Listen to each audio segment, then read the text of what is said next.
Bonjour à tous, bienvenue aux nouveaux abonnés. Je m'appelle Olivier Dufour et j'ai fait une thèse en reconnaissance automatique de sons d'oiseaux, d'insectes et d'amphibiens. Comme d'habitude, vous trouverez toutes les références de mes travaux de mon profil dans la description sous les vidéos. Et ça doit être la quatrième ou la cinquième fois qu'un journal à comité de lecture, dont je vous dirai pas le nom vu que normalement c'est censé être confidentiel, m'ont demandé de reviewer, d'examiner en bon français un article scientifique qui leur a été soumis à publication. Je vous ai dit, c'est complètement confidentiel. Depuis ces dernières années, voire ces derniers mois, cette revue, je sais pas les autres, mais elle a serré les vis à ce niveau-là. Elle a clarifié les choses, elle les a répétées. Alors du coup, je peux pas vous donner des détails précis. Par contre, c'est un article scientifique que je trouve intéressant, qui parle de reconnaissance automatique, de fabrication d'outils de reconnaissance automatique de certains types de sons de poissons. Alors là, donc je peux quand même vous donner quelques informations sans violer ce que m'a demandé la revue. Si ça peut servir à d'autres étudiants ou moi-même, parce que c'est un peu dommage quand on review des articles, je trouve que c'est toujours les mêmes. Les erreurs, c'est des erreurs de débutants. Et c'est normal vu que ceux qui publient notamment, tu as les doctorants. Ben, les doctorants, c'est normal que tous les ans, les doctorants qui arrivent, ils font les mêmes erreurs. Donc c'est un peu dommage qu'il n'y ait pas de sauvegarde de ce type d'erreur parce que finalement, ils nous envoient des reviews.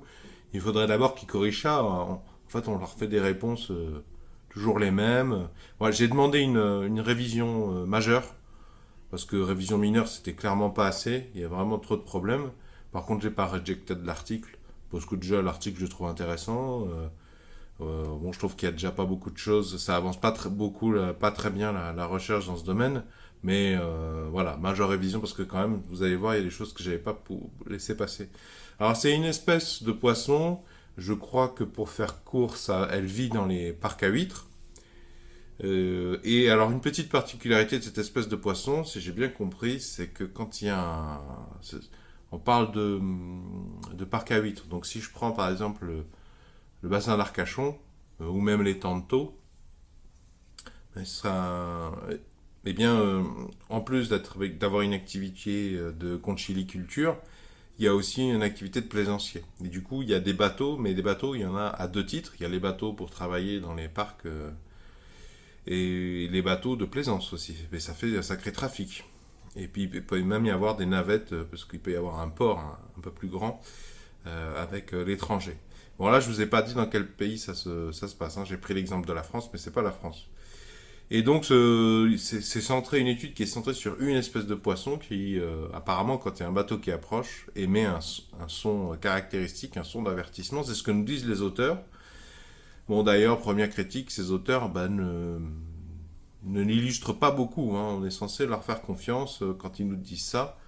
Là, on est dans l'abstract. J'aurais dû le préciser. Là, c'est des remarques. Je suis dans l'abstract. Moi, j'ai lu que l'abstract et que les matériels et méthodes. Parce que déjà, je pense que j'aurais dû commencer par matériels et méthodes. Vu que l'abstract, bah, tu fais plus ou moins des copier-coller de phrases qui sont dans l'article, hein.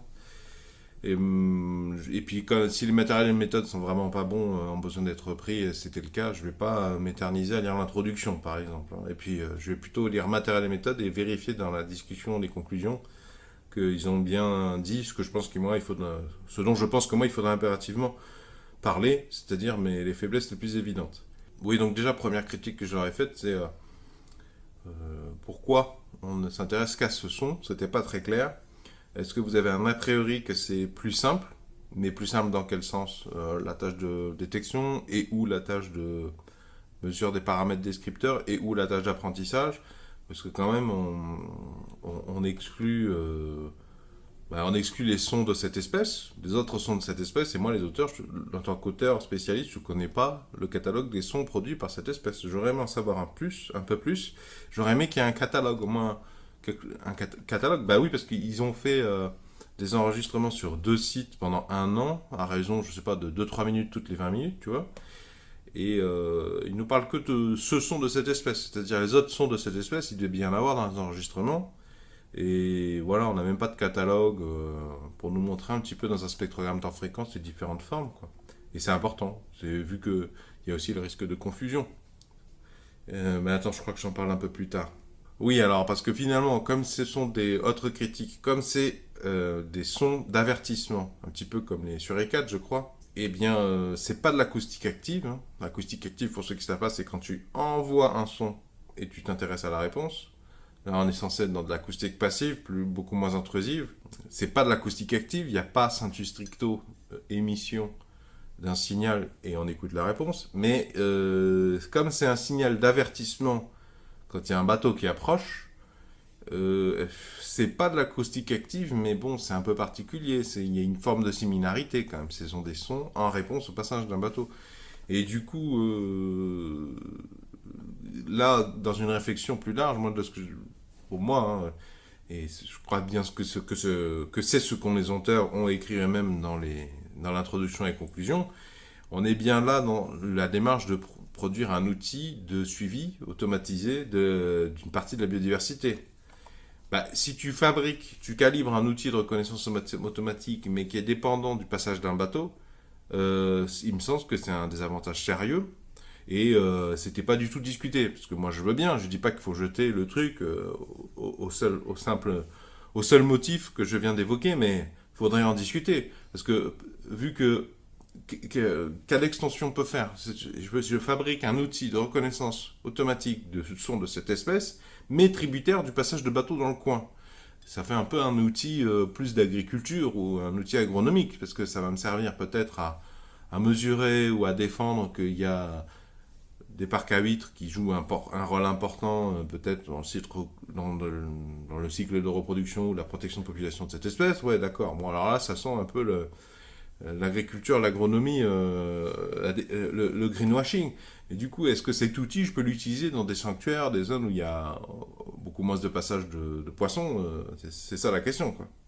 Du coup, je leur ai demandé de discuter de ça, de pas faire genre, c'est pas un problème.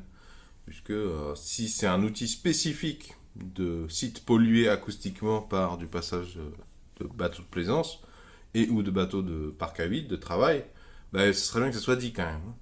Et discuter aussi de l'utilité dans des endroits, des habitats où apparemment il n'y a pas de raison de penser que l'espèce est absente, mais où il y a peu de passage. Et du coup, on peut pas compter sur la présence de bateaux pour déclencher ces signaux. Ces signaux réponses de cette espèce. Alors maintenant, on passe sur les matériels et méthodes. Dans cette étude, si tu veux, ils ont vraiment, je trouve qu'ils ont vraiment bourriné. C'est-à-dire qu'ils ont fait vraiment deux classes. Il y a une classe, ce sont ce bruit caractéristique d'avertissement quand il y a un bateau qui s'approche, qui émet le poisson. Et tout le reste, c'est une autre classe. C'est la classe autre. Bon, j'ai envie de dire, c'est la classe parasite.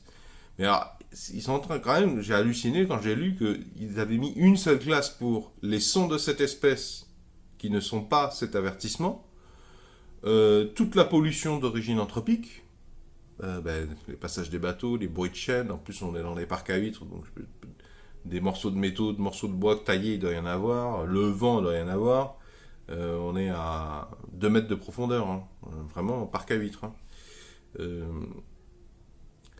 Tous les autres parasites d'origine biologique. C'est-à-dire, dès qu'un poisson qui n'est pas cette espèce fait du bruit, il est aussi dans la même classe. Et puis aussi, un truc que j'ai pas encore dit, il me semble, c'est quid des espèces proches ou des espèces qui émettent un son d'avertissement aussi de réaction au passage d'un bateau, mais un son qui est assez proche. Et vu de ce que j'ai vu des paramètres descripteurs, de ce que j'en ai compris, on n'est pas très exigeant en termes de paramètres descripteurs. Ce qui veut dire que même quelque chose qui, nous, à l'oreille humaine, nous paraît très différent de son en réaction d'une autre espèce, son d'une autre espèce en réaction au passage de bateau, informatiquement, c'est quand même assez proche, compte tenu de l'approche. Donc j'ai demandé aux auteurs plus de précision. Ça serait bien là quand même de nous dire à quoi ressemblent les autres sons dans le spectrogramme de fréquence de cette espèce, d'un petit peu parler de l'éventualité, au moins dans la discussion, ou qu'est-ce qu'on sait. Ils n'en parlent pas du tout de autres espèces, notamment poissons proches, qui eux aussi réagissent au passage d'un bâton et émettent un son. Il faudrait en parler, il n'y en a aucun connu, il y a des choses connues. Bon.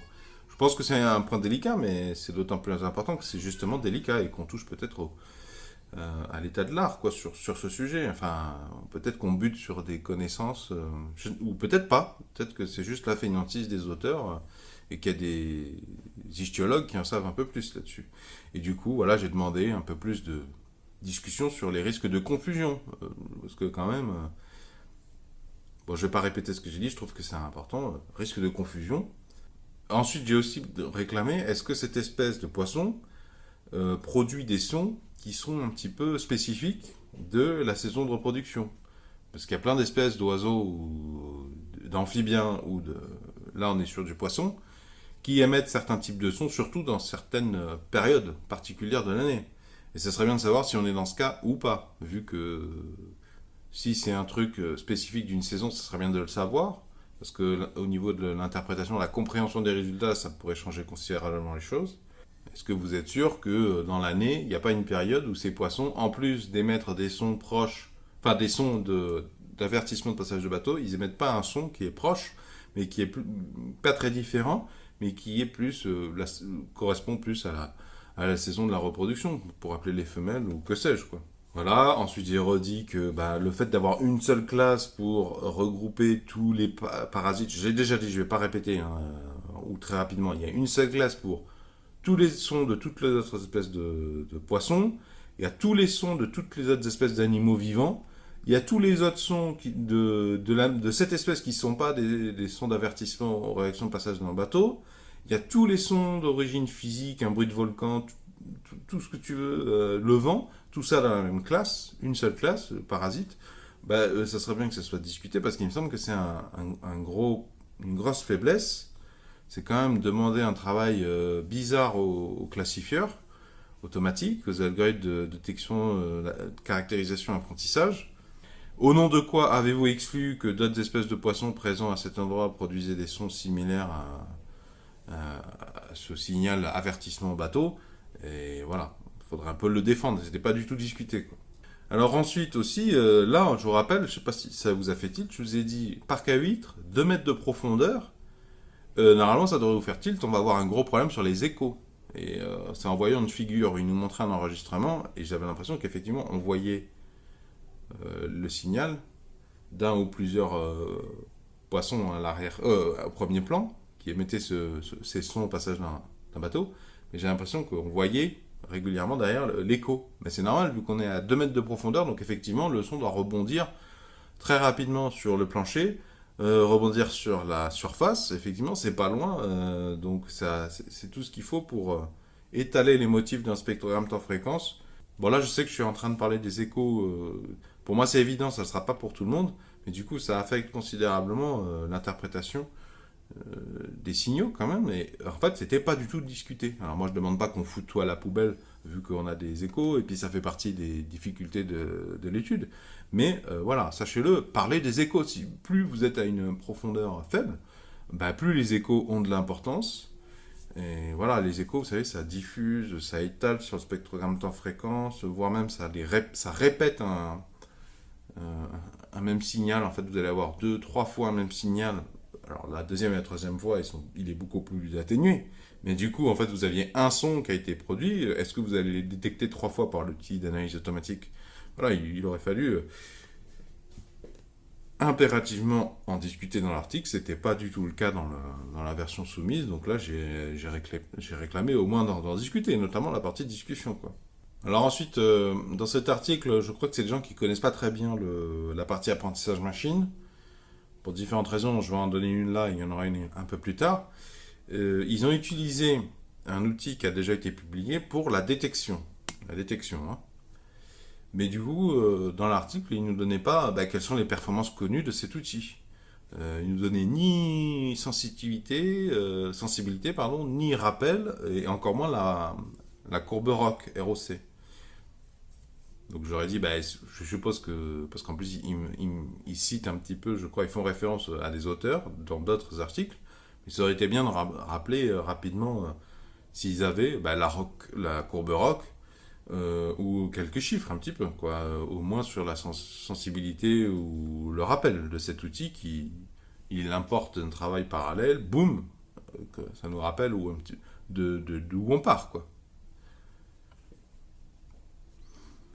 Alors ensuite, au niveau de la tâche, parce qu'il y a la détection, la caractérisation, l'apprentissage, les prédictions. Je ne vais pas rentrer dans les détails, je pars du principe que vous avez vu mes précédentes vidéos sur le sujet, que je vous mets dans la description sous la vidéo, si c'est pas le cas. Je ne vais pas réexpliquer les choses que j'ai déjà réexpliquées. Tu veux dans cet article, donc, après avoir détecté des moments d'enregistrement acoustique où il y a le son d'avertissement bateau là, de ce poisson, eh bien, il mesure des paramètres descripteurs. Bon, voilà, c'est classique.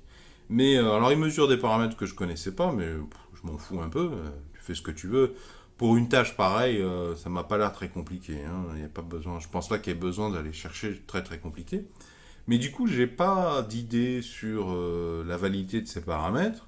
Alors, ils peuvent le défendre avec des éléments de la littérature, mais ça aurait été bien tout simplement d'avoir une comparaison avec quelque chose de très classique, des paramètres descripteurs très classiques, pour savoir si déjà c'est cohérent, et puis savoir si vraiment ça valait le coup de prendre les paramètres descripteurs qui ont été pris.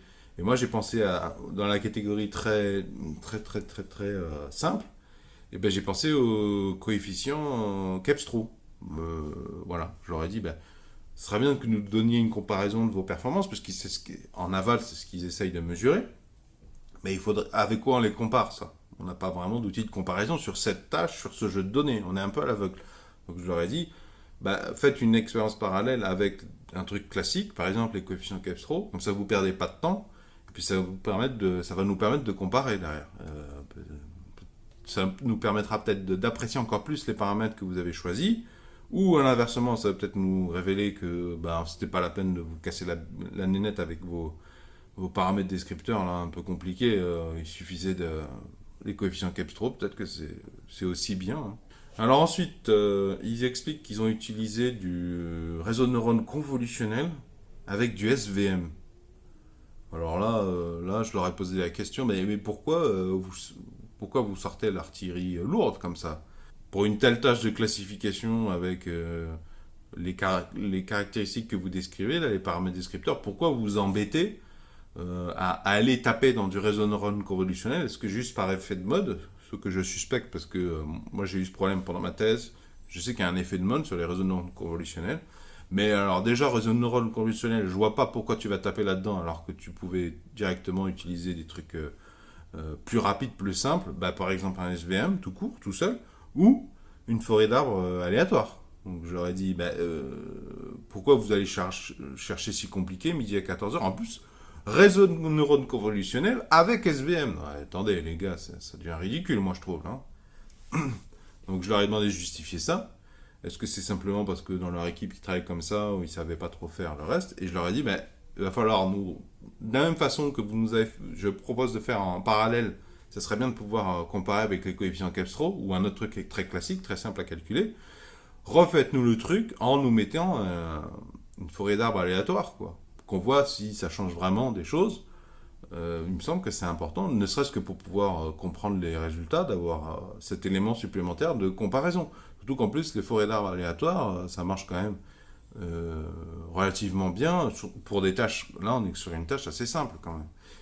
Et puis, si ça marche pas, bah, ça nous permettra de savoir que ça marche pas et que c'est vraiment justifié d'aller taper dans du réseau de neurones convolutionnels combiné avec des machines à vecteurs de support. Ah, excusez-nous. Là. Je leur ai dit d'ailleurs, réseau de neurones je leur ai dit d'ailleurs, réseau neuronal convolutionnel plus machine à vecteur de support, c'est un peu comme chasser le pigeon avec le lance-missile, quoi. Alors ensuite, remarque, c'est que c'était des enregistrements acoustiques qui ont été faits sur deux sites proches. Bon, en même temps, c'est inévitable, hein, parce que les parcs à huîtres, c'est sur des zones un peu particulières, qui sont déjà l'objet de convoitises. C'est normal qu'il n'y en ait pas, ça se trouve pas si facilement que ça, hein. Mais pour l'enregistrement acoustique, tu devrais obligatoirement discuter du risque que tes algorithmes du coup soient vraiment pas solides. Vu que là, on est dans le risque d'apprendre non pas les signaux qui nous intéressent, mais le bruit de fond. D'apprendre à reconnaître le bruit de fond, puisqu'on n'a que deux sites sur une année. Et une année, c'est pas beaucoup. Voilà, je leur ai reproché de ne pas parler de ça, au moins dans la discussion. Je ne demande pas qu'ils s'auto-flagellent en disant ah, notre outil c'est de la daube à cause de ça, mais ne pas en parler, alors ça par contre c'est pas du tout sérieux. Alors tout à l'heure je vous disais, oui, je disais du fait qu'ils ont fait que 2 classes, et dans la classe parasite, la autre, ils ont foutu des choses très différentes, que c'était un problème, pour des motifs que j'ai déjà évoqués. Mais un autre motif, c'est qu'un plus tard dans l'article, il nous explique que voilà. Alors pour ce qui est de l'apprentissage, prédiction, tout ça, on avait, je vais dire, je vais inventer les chiffres, hein, mais l'égalité c'est ça. On va dire, on avait 25 000 exemples de bruit, de son, pardon, d'avertissement passage bateau de l'espèce cible, et 25 000 exemples pour la classe autre, mais qui est bien plus diversifiée, qui est colossalement diversifiée, bien plus diversifiée. Alors je dis, non mais là c'est pas assez, hein.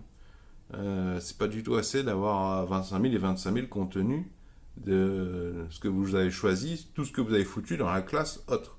Selon moi, ça va affecter considérablement les taux de faux positifs, de faux négatifs, de vrais positifs et de vrais négatifs.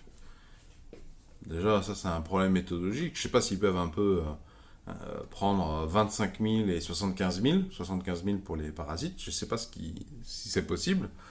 J'ai pas demandé vraiment de refaire à ce niveau-là, mais je leur ai dit il faudrait discuter des biais sur les taux de faux positifs, faux négatifs, vrais négatifs, que ça peut, à quoi ça peut être égal.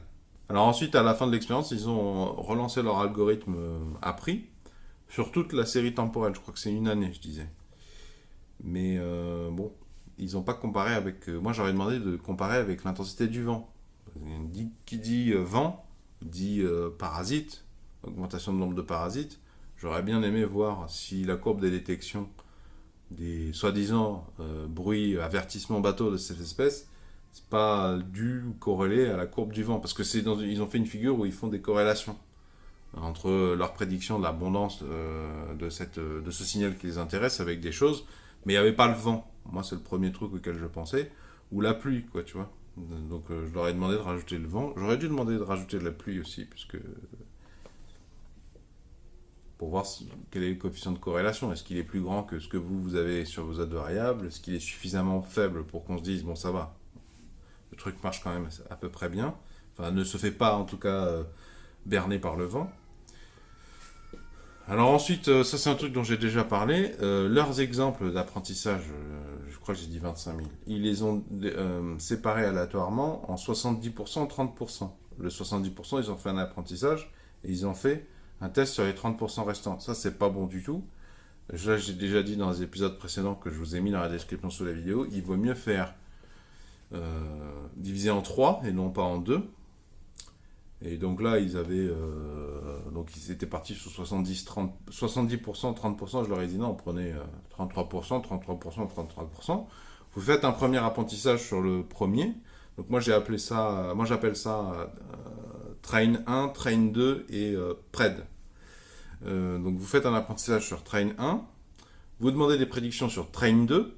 Là ça va vous permettre, parce qu'en fait vous avez souvent dans votre algorithme d'apprentissage, vous avez plein de petits réglages.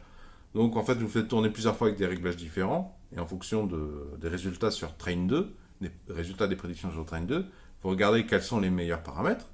Ok, une fois que vous avez vos meilleurs paramètres, vous réapprentissez sur T1 plus T2, c'est-à-dire 66%.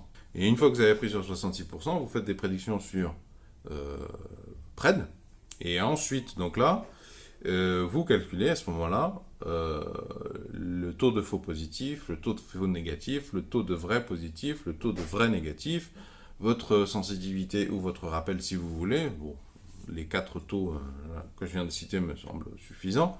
Et le problème, c'est que vous aurez probablement seuillé. Vous aurez seuillé pour calculer à un endroit donné. Au moins à un endroit donné, vous avez appliqué un seuil relatif et partial. Donc il faut répéter l'opération pour construire la courbe ROC. Je ne vais pas expliquer ici ce que c'est que la courbe ROC. Peut-être même, je me demande si je ne l'ai pas fait dans un épisode précédent que je vous mets dans la description sous la vidéo. Il faut calculer les 4 taux, là, faux positif, faux négatif, vrai positif, vrai négatif, pour un ensemble de valeurs seuil, de manière à ce que ça commence à dessiner la courbe ROC. Parce que c'est là qu'on voit l'efficacité du truc. Parce que si tu as bidouillé ton seuil de manière à ce que ça t'arrange, déjà peut-être tu t'es trompé, peut-être que tu n'as pas fait varier, c'est la courbe ROC qui va nous permettre de le savoir. Et puis en plus, bon, tu as bidouillé ton seuil sur ce jeu de données sur ces sites. Mais l'année prochaine, sur un autre jeu de données ou à un autre endroit du monde, ton site, ça se trouve, il est pas bon du tout, quoi. Donc, oui, en plus, autre critique, je trouve qu'ils étaient péremptoires. Ils disaient nous avons une précision de 97%. J'aurais dit non, j'aurais dit non. Déjà, vous êtes parti sur 70%, 30%, c'est assez.